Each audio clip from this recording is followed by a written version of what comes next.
You know that one song, the one you always come back to. Not because it's the greatest song ever made, but because somehow it always finds you at the right moment. I think games can do that too. Sometimes they don't just entertain us. Sometimes they become a place we return to when life gets a little too loud.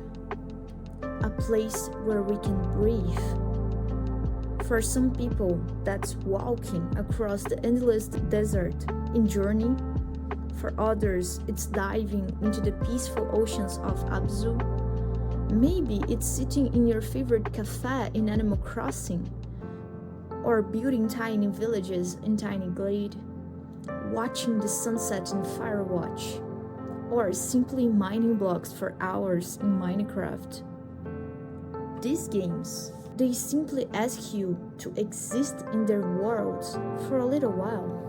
And sometimes, that's exactly what we need. I realize not every game that lets us breathe is actually relaxing. During one of the hardest moments of my life, I wasn't playing Journey or Animal Crossing. I was playing Tomb Raider. And somehow, Lara Croft became one of my biggest sources of comfort. That sounds really strange, right? How can a game filled with violence, danger, explosions, and constant survivor at all costs feel comforting? The answer isn't the gameplay, it's what the game did to my mind. Every day after everything that had happened, I'd come home, start the game, and for a little while, my problems weren't mine anymore. They were Lara's. I wasn't escaping reality. I was borrowing Lara's reality, Lara's story, until I felt ready to return to mine. And I think that's something games can do better than almost any other form of art. They ask us to participate. For a few hours, we become someone else, and sometimes that's enough to give our minds the rest they desperately need. That's when I realized something. Maybe games don't help us breathe because they're peaceful. Maybe they help us breathe because they give our mind somewhere else to be. Think about Red Dead Redemption 2. Most people remember the shoutouts, the emotional ending, Arthur Morgan, but some of my favorite moments aren't the action scenes. They're the quiet ones. Fishing by the river, watching the sunrise, studying animals, collecting plants, riding through forests without any destination. The game never forces you to stop, but it quietly invites you to. Ghost of Tsushima does the same thing. Yes, it's a game about war, but it's also a game that constantly reminds you to slow down. Writing haikus, I don't know if I say it right, sorry. Following the wind, resting in hot springs, watching leaves dance across the landscape. Sometimes doing absolutely nothing becomes the most memorable part of the experience.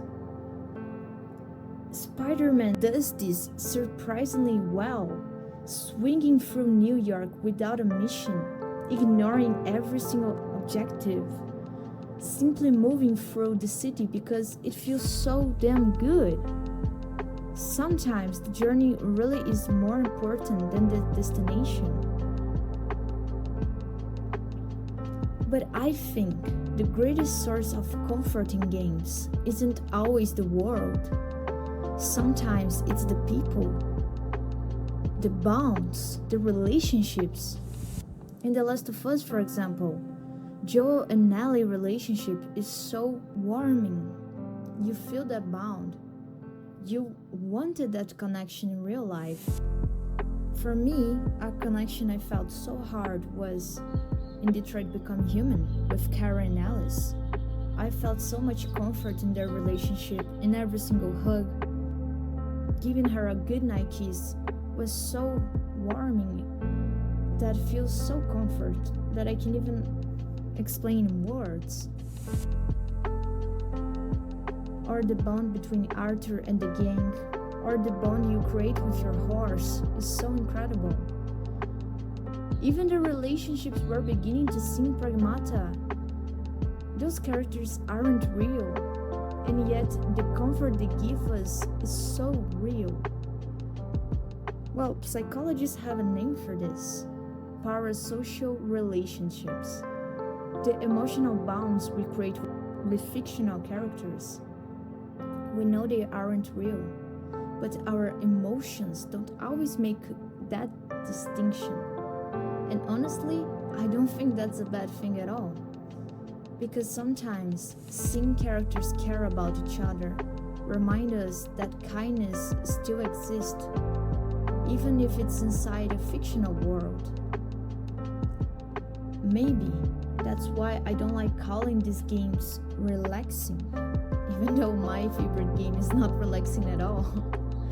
Because they do something much bigger than helping us relax. They help us breathe. Sometimes that means walking across the desert. Sometimes it means surviving with Lara Croft and being Lara Croft for a while. Sometimes it means fishing with Arthur Morgan, writing a haiku with Jin Sakai, swinging through New York, or simply spending a quiet afternoon with people who don't even exist. Every one of us have a game like this. Not necessarily our favorite game, just the one game we always return to when life gets a little too loud. Because at the end of the day, maybe we aren't looking for another challenge. We're just looking for somewhere to breathe. Thank you for watching. See you in the next video.